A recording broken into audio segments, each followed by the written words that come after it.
On this day in history, November 25th, the world served up ancient legends, battlefield breakthroughs, political drama, and even a robot sticking the landing on Mars.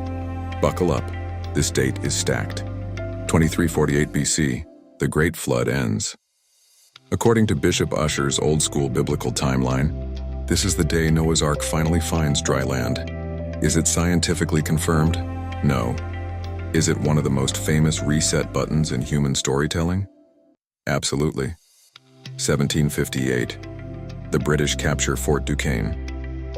The French take one look at the British army rolling in, burn their own fort, and run for it. The British rebuild it as Fort Pitt, which eventually becomes Pittsburgh. And that, my friends, is how the NFL got the Steelers. Blame the French. 1783. The last British troops leave New York City. Evacuation Day. The moment the Redcoats finally pack up and sail home after the Revolution. Washington marches back into the city like he owns the place.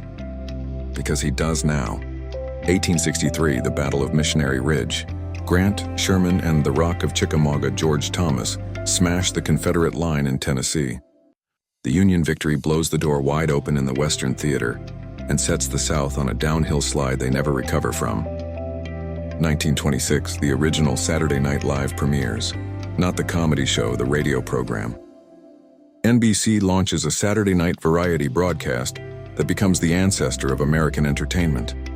No sketches, no Weekend Update, just big band music and a lot of announcers who sounded like they wore tuxedos to bed. 1947, the Hollywood blacklist begins.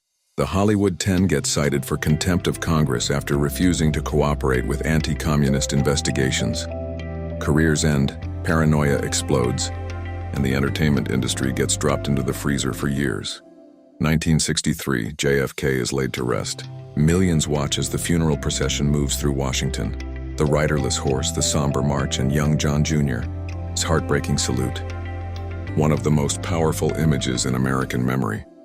1973, Strom Thurmond becomes the longest-serving U.S. senator. The man set a new record and kept going because term limits aren't a thing. Tough, controversial, and durable enough to outlive most office furniture. 2018, NASA's InSight probe lands on Mars. Another robot survives the 7 minutes of terror and sticks the landing. Mars now has so many abandoned robots it looks like a sci-fi junkyard. And that's November 25th. Ancient floods, British exits, Civil War breakthroughs, Hollywood crackdowns, and robots conquering Mars. Not a bad day for the calendar. If you enjoyed this trip down the rabbit hole, don't forget to like, share, and subscribe to Smart History for Dumb Times.